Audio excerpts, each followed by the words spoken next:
So what's going on, guys? Coming at you with another video on the 400EX. I'm still trying to think of a name for the project. I don't know what I want to call it yet. I was thinking Project M9 or M4, not sure yet, because I want to get it powder coated. I'm debating on like a gunmetal gray, similar to the stock color, but it's a little more pizzazz. Looking at a new pipe for or a slip on because the header pipe is fine. I don't know. I kind of want to clean it up here in the future. Just use some heat paint on it. Because the slip on is just ragged the fuck out.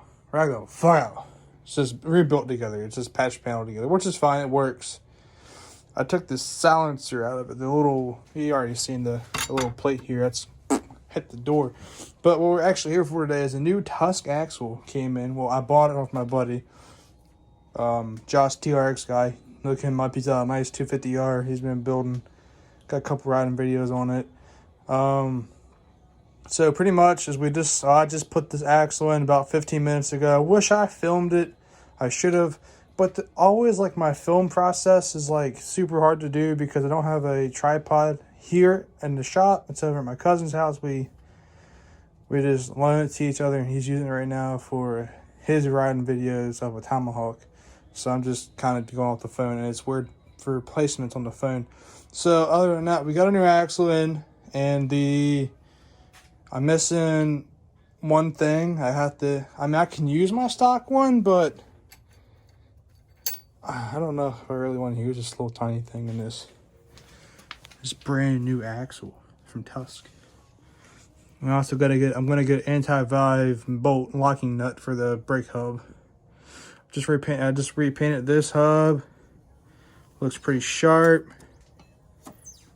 Looking spanksy on there. Got the brand new carrier in. I don't have it set yet because I don't got my chain on it yet. Repainted the carrier mount. Silver, obviously. Just trying to clean up a little bit in the back here. What else? New sprockets on there. Looking pretty nice with the new sprocket billet aluminum hub. I just cleaned up the old nuts and bolts. I'm just going to use them. I got to get one more new one because the one that was in there was the wrong one. And I don't want to reuse it. It's no good. So it's like a +2 axle. That's 2 inches all the way around, wider. So it's going to latch up with the front. I've already had it down on the ground. I mean, the shocks are at like full reach right now. Or full reach right now because it's in the air. So the front end won't be level with the rear. Because obviously it's at full reach. I took off the kill switch, the tether kill.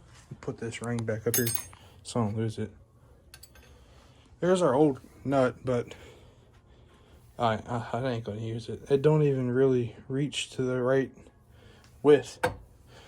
Oh, I also might have to pick up a new set of hubs for the rear because they're just kind of had to dig a lot of old rusty material out of them to get to the spline itself. There's a bunch of buildup over time from the hub nuts being loose. It just built up on there, but I got them good and tight. I mean, they're not bad on there, but I'd like to be safe and just get like pre-owned ones that are not in bad shape, but better shape than these ones.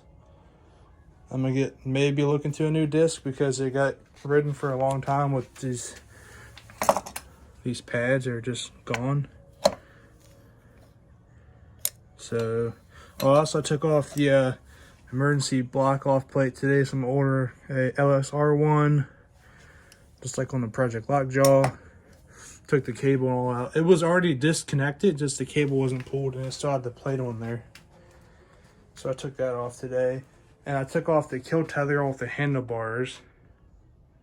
So it looks a lot cleaner. I don't know what exactly that is though, that black thing. I unplugged and I lost all power to the ignition, so something to do with the ignition, obviously. So pretty much looking at new tires for it. I'm looking at a set of GBCs or ITP hole shots.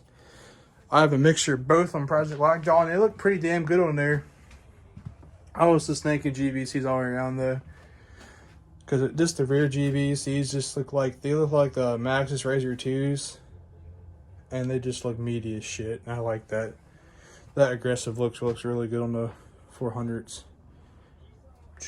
What else? Oh, I was looking at maybe a new slip one. Obviously, I already said something in the video.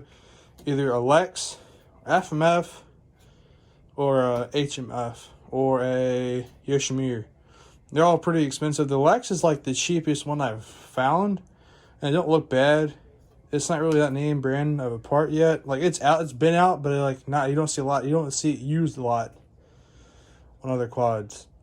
So also on that note of new parts, I got a new gas tank cap on the way. It's Alba. It's one of their polished ones, and to take these grips back off because they're originally for Project Lockjaw. I got some Troy Lee Edition ODI grips, a lock ones, so they're pretty cool looking. They're silver. The little lockers are in silver, so that'll look pretty good on there. Blue on yellow. That don't make no sense. But I do got plans for this in the near future. I just don't want to put a lot into it at the moment. I just want to be able to go ride it and just thrash on it, because it's just a 400 at the end of the day. It's nothing spectacular. It's not like it's a YZ or the TRX 450. It's not like the 450 or anything. So, I mean, it's, end of the day, like I said, it's just a 400. It still runs really good. It'll keep up with the 450, a stock 450, because it's got the 440 big bore kit on it. I don't know if I showed these yet. Hold up. I got brand new caps for the motor on the stator side. Brand new plugs. They look pretty cool. They're from Z Racing. This is Chinese brand. I really don't care. I like them. They were only like 20 bucks. So I snatched them. They're billet. And compared to the old ones, they're just wore down. I still got to do the brakes on the Project Lockjaw. I've just been focusing on this because I want to go ride. Because I'm still waiting on a lot of parts for Project Lockjaw. This is rideable at the moment. Well, besides the chain, and I'm waiting on discs, brake pads. I got pads for all the way around, so I have new pads. I really want to get a new pair of shoes for her though, because these tires just go flat like in a couple of days. I mean, there's nothing wrong. I mean, they still got a good tread. I know one. I think this one has a plug in it. I'm pretty sure. Oh, did I pass it? This might not be a tire plug. Nope, it's this one. Definitely. Oh, there it is. Hello, Mr. Plug. Yep, that had to been a nail or a thorn. But you got some pretty thick thorns here, and they will go right through your tire. If it's a thin wall, like if it's a thin ply, like a 4-ply, it'll go through a 4-ply tire with ease. Got the carrier heavily greased. We got enough coming out the little side there. Here's the old one. This thing is just put to shame. I'm gonna keep that as a spare though, because the bearings are super fine. It just needs a new seal there. This one's just beat up from the chain coming off. I wasn't feeling it to put that one back in there if I don't pull a new axle. That's really all I got for right now. I can do a quick fire up. That's about it. It might start up. It's pretty cold out, and you don't like starting in the cold. Nothing like starting in the cold. Some things are cold in nature, and this really ain't one of those things. Oh my god, it's so tight.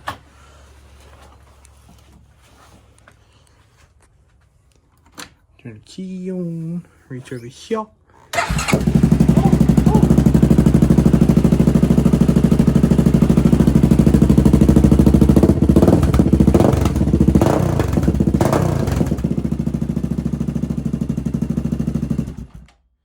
I was looking at a Henson clutch cover too. This like the quick change clutch cover. Yeah, it's about 300 bucks though.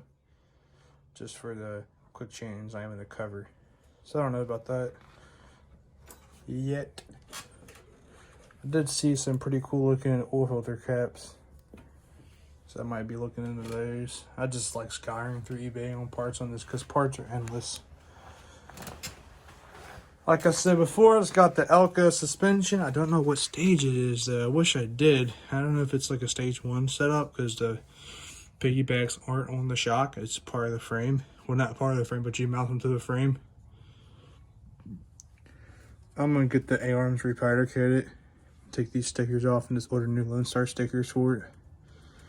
Replace all the ball joints and tie rod ends. Just want to get it to where it's like all tight again, because everything's just, you know, in the first video I showed, everything's super loose on it. But just, it push come to shove, it was a good deal, and I was like, oh, I want this quad as a beater. Well, not a beater, but like a everyday rider.